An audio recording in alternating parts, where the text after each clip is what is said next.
Hello बच्चों, चलिए प्रश्न को पढ़ते हैं। निम्नलिखित में से कौन सा कथन असत्य है? एबीसीडी 4 विकल्प दिए, सही विकल्प का पता करना है। चलिए प्रश्न की मुख्य उदाहरणा पे बात करते हैं। अवधारणा देखिए, क्रियाकारक की यदि सांद्रता बढ़े तब साम्य अग्र दिशा में, और यदि क्रियाकारक की सांद्रता घटे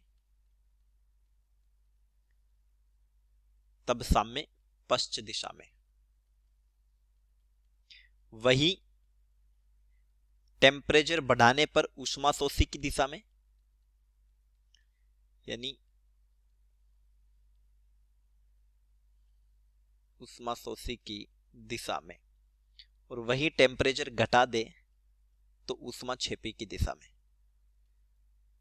ऊष्माक्षेपी की दिशा। अब हम बात करें ए विकल्प की, तो देखिए पूर्णतः ऊष्मारोधित फ्लास्क में साम्यावस्था में उपस्थित जल और बर्फ के मिश्रण में जल और बर्फ का द्रव्यमान समय के साथ परिवर्तित नहीं होता। यानी यहां पर आइस, बर्फ और H2O, जल लिक्विड और बर्फ सॉलिड, ये साम्य पर है। साम्य पर कि वायुमंडलीय दाब पर यह गतिक साम्य में है तथा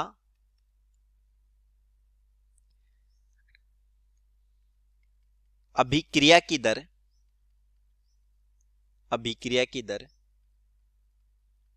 पश्च तथा अग्र बराबर है।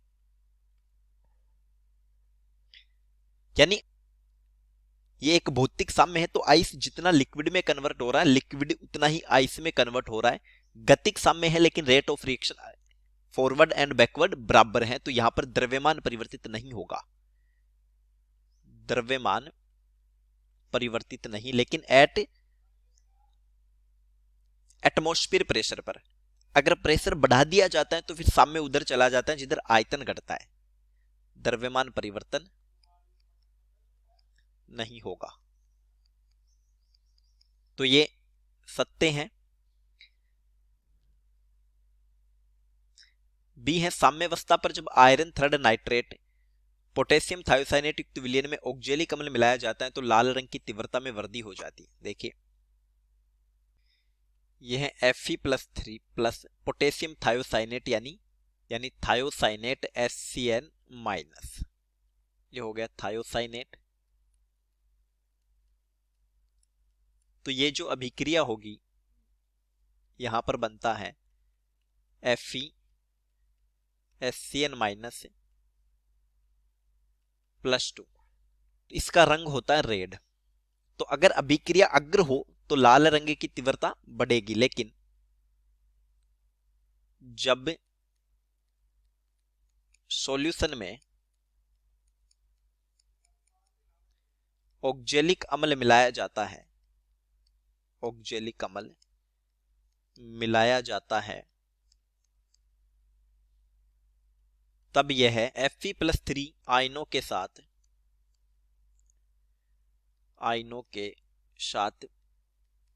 प्रतिक्रिया कर एक जटिल संकुल बनाता है, जिस कारण Fe+3 की सांद्रता घटेगी, अतः लाल रंग की तीव्रता घटेगी। ये एक जटिल संकुल बनता है FeC2O4 होल थ्राइस -3। तो यहां पर Fe+3 की सांद्रता घट जाएगी और ये क्रियाकारक की तरफ है। तो क्रियाकारक की जब सांद्रता घटेगी तो अभिक्रिया पश्च दिशा में फॉरवर्ड होगी, अभिक्रिया बैकवर्ड होगी, पश्च दिशा में होगी। तो फिर ये रेड की जो तीव्रता है वो घटेगी। तो ये गलत कथन हो जाता है और हमसे गलत ही पूछा है, तो हमारा प्रश्न का उत्तर हो गया विकल्प बी। सी में दिए उत्प्रेरक मिलाने पर साम्य स्थिरांक का मान प्रभावित नहीं होता, ये सही है, सत्य। देखिए उत्प्रेरक केवल साम्य विस्थापित होने में लगे समय को कम करते हैं, लगे समय को कम करते हैं। कब? जब वो पॉजिटिव उत्प्रेरक हो।